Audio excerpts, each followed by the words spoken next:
नमस्कार मंडळी, कसे आहात? मजेत ना?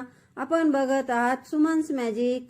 सर्वात आधी तुम्हाला रक्षाबंधन आणि नारळी पौर्णिमेच्या खूप खूप शुभेच्छा. तर आज मी तुम्हाला 3 प्रकारचे पेढे घरच्या साहित्यात कसे बनवायचे ते दाखवणार आहे. तर आपण रक्षाबंधनसाठी मिठाई नेतो ना, तर बाहेरची मिठाई नेण्यापेक्षा अशी घरातच बनवून न्या. तर त्याकरता व्हिडिओ स्किप न करता शेवटपर्यंत बघा. तर सर्वात आधी आपण गुलकंदचे पेढे बघणार आहोत. तर त्यासाठी थोडेसे आपल्याला ड्रायफ्रूट भाजून घ्यायचे आहे. काजू, बदाम, पिस्ता आणि मगज बिया मी हा भाजून घेतले आहे. तर थोडे थोडे घ्यायचे, तुमच्या आवडीप्रमाणे तुम्ही घेऊ शकता. तर त्याच पॅनमध्ये आपल्याला परत 2 चमचे तूप टाकून घ्यायचं आहे. आधी 1 चमचा तूप टाकून मी ड्रायफ्रूट भाजून घेतलेले आहे. तूप गरम झालं की आपल्याला त्यामध्ये दूध टाकून घ्यायचं आहे. तर आपल्याला हा घरीच खवा बनवायचा आहे. त्यासाठी आपल्याला झटपट खवा कसा बनवायचा तर ते बघणार आहोत आपण. तर आपण एका कपाचं किंवा तुम्ही वाटीचं प्रमाण घ्या. तर इथे मी 1 कप आहे त्याचं प्रमाण घेतलेलं आहे. तर 1 कप आपण दूध घेतलेलं आहे. तर दूध आपल्याला गरम करून घ्यायचं आहे आधी. आणि त्यामध्ये आपल्याला आता इथे 3 चमचे साखर टाकून घ्यायची आहे. हे जे प्रमाण मी दाखवलेलं आहे ना, अगदी परफेक्ट प्रमाण आहे. तर याचे पेढे खूप छान होतात आणि झटपट होतात. तर गुलकंदचे पेढे हे खायलाही चांगले लागतात आणि आरोग्यासाठी सुद्धा चांगले आहे. तर ह्याच वाटीप्रमाणे मी इथे milk powder 2 cup milk powder घेतली आहे. तर असा झटपट खवा तुम्ही बनवू शकता. दूध आटवायला खूप वेळ लागतो ना, आणि तुम्हाला घाई असेल तर असा झटपट खवा बनवा. अगदी ओरिजिनल खवा लागतो ना, अगदी तसाच लागतो. तर बघा 5 ते 6 मिनिटं आपल्याला हा खवा बनवायला लागतो. तर असं कंटिन्यू आपल्याला हलवत राहायचं आहे. पॅन पासून असा सुटला पाहिजे, म्हणजे आपला खवा तयार झाला असं समजायचं. आणि एका प्लेटमध्ये काढून आपल्याला थंड करायला ठेवायचं आहे. जर तुम्हाला घाई असेल तर अर्धा तासातच बनवायचे असेल तर तुम्ही फ्रीजमध्ये ठेवा, आणि नॉर्मल बनवायचे असेल तर तुम्ही बाहेर 1 ते 2 तास थंड करायला ठेवा. आता इथे मी 1 चमचा मी इथे गुलकंद घेतला होता. त्यामध्ये आपल्याला हे ड्रायफ्रूटची पावडर मी करून घेतली होती. जाडसर पावडर करून घ्यायची. ती त्यामध्ये मिक्स करून घ्यायची आहे. जशी बसेल तशी टाकायची, पण मी पूर्ण टाकलेली आहे, पूर्ण बसलेली आहे.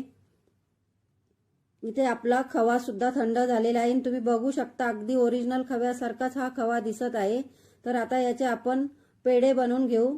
तर गुलकंद जो घेतले, गुलकंदचा आपल्याला स्टफिंग करायचं आहे. तर आपल्याला छोटे छोटे असे गोळे करून घ्यायचे आणि त्याची पारी बनवून घ्यायची आहे. अशा प्रकारे मोदकाची कशी पारी बनवतो अगदी तशीच पारी बनवून घ्यायची, आणि त्यामध्ये ते स्टफिंग थोडं थोडं करून आपल्याला टाकून घ्यायचं आहे.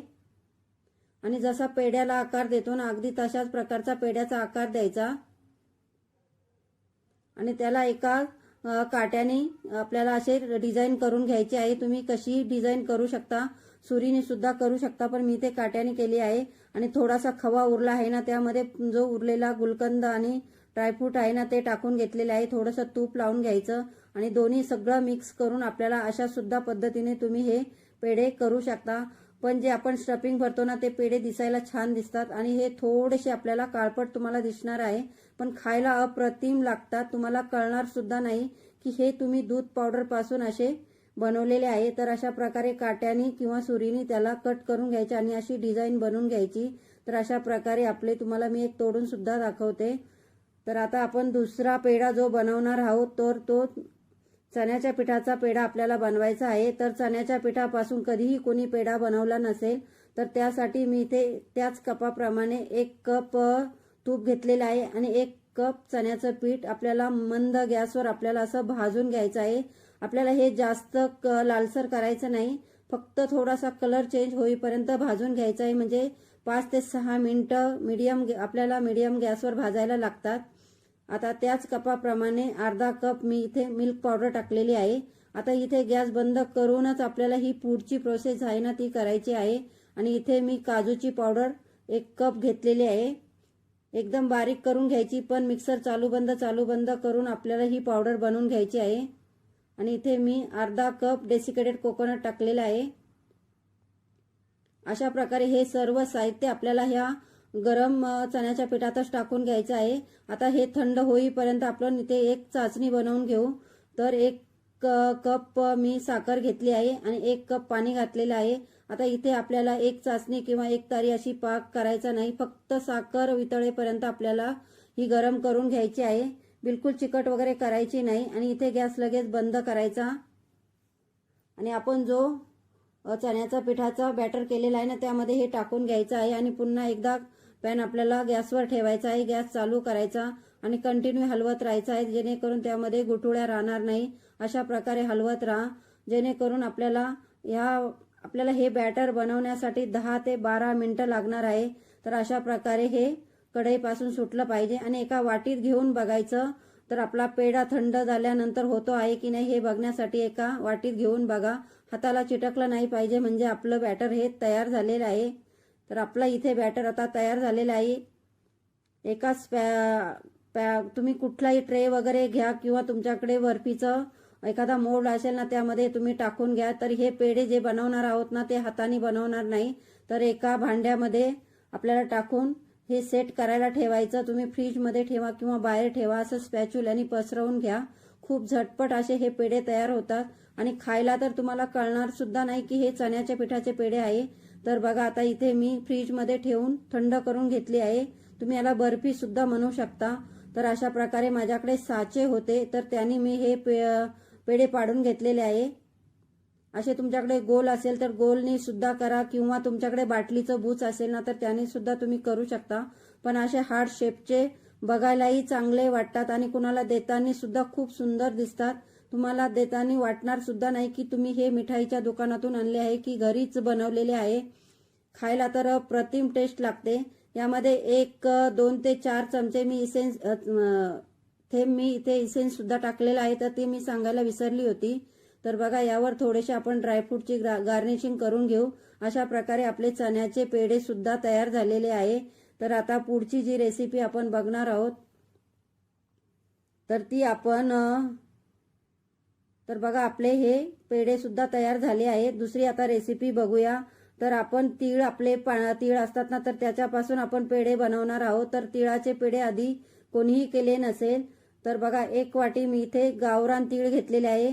अनपॉलिश तीळ घ्यायचे, शक्यतो हे पौष्टिक असतात. तर पॉलिश केलेल्या तिळांमध्ये कुठलाही जीवनसत्व काहीच राहिलेलं नसतं म्हणून शक्यतो असे गावरान आणि अनपॉलिश तीळ घ्यायचे. हे 4 ते 5 मिनिटं आपल्याला कमी गॅसवर भाजून घ्यायचे. असे तडतडायला लागले की काढून घ्यायचे आणि तीळ थंड झाल्यानंतर त्याच वाटीप्रमाणे तेवढाच आपल्याला गूळ घ्यायचा आहे. तीळ आणि गूळ आपल्याला एकत्रच मिक्सरला दळून घ्यायचे, अशी पावडर करून घ्यायची.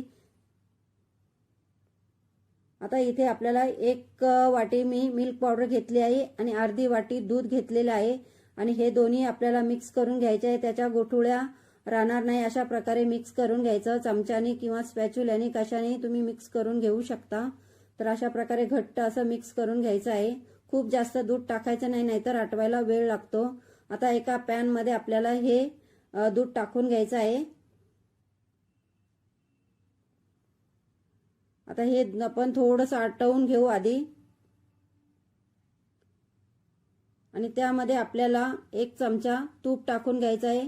तूप घेताना कधीही कुठलेही पेढे करतात ना शक्यतो गावरान तूपच घ्यायचं. डालडाने चिकट होतात पेढे म्हणून कधीही डालडा वापरायचा नाही पेढ्यांसाठी. आता तूप टाकल्यानंतर आपण जे तीळ आणि गूळ दळला होता ना तो टाकून घ्यायचा आहे आणि आता कंटिन्यू हलवत राहायचं आहे. आता तुम्हाला कोरडं वाटत असेल तर थोड्या वेळाने आपोआप त्याचा पाक तयार व्हायला लागतो आणि आपलं बॅटर हे पातळ व्हायला लागतं. त्यानंतर आपल्याला हे 6 ते 7 मिनिटं कंटिन्यू हलवत राहायचं आहे. मध्ये बिलकुल आपल्याला हलवायचं बंद करायचं नाही, नाहीतर तुमचे जे बॅटर आहे ना त्यामध्ये गुठळ्या होतील आणि पेढे हे मऊ लुसलुशीत होणार नाही, एकसारखे होणार नाही. हे जे तिळाचे पेढे आहे ना अगदी तुमच्या खव्याच्या पेढ्यांसारखेच लागतात. खाल्ल्यानंतर तुम्हाला बिलकुल कळणार नाही की हे तिळाचे पेढे आपण खात आहे. आणि कुणालाही अशी मिठाई जर तुम्ही भावांना नेली ना तर भाऊ सुद्धा खुश होतील आणि घरच्या साहित्यात आपण असे हे पेढे किंवा मिठाई बनवू शकता तुम्ही. आता यामध्ये 2 ते 3 थेंब मी इसेन्स टाकलेला आहे आणि थोडीशी आपण वेलचीची पावडर टाकली. 1 चमचा वेलची पूड टाकून घ्यायची आणि नंतर पुन्हा एकदा आपल्याला व्यवस्थित असं हलवून घ्यायचं आहे. कढईपासून अशी वेगळी झाली पाहिजे बॅटर. आता शाईनसाठी मी पुन्हा थोडंसं तूप टाकून घ्यायचं आहे. तूप एकदम टाकायचं नाही, नाहीतर एका बाजूला तूप होतं आणि एका बाजूला बॅटर होतं, म्हणून थोडं थोडं करून आपल्याला तूप यामध्ये टाकत राहायचं आहे मध्ये मध्ये. असे एकूण मी 3 चमचे तूप वापरलेलं आहे. तर बघा आपलं बॅटर आता तयार झालेलं आहे. आता थोडा वेळ थंड व्हायला ठेवू. 10 ते 12 मिनिटं थंड करून घ्यायचं आणि हाताला आपल्या करता आले पाहिजे पेढे अशा प्रकारे थंड करून घ्यायचं आहे. हाताला तूप लावून थोडेसे आपण असे गोल गोल पेढ्याचा आकार त्याला देऊन घ्यायचा आहे.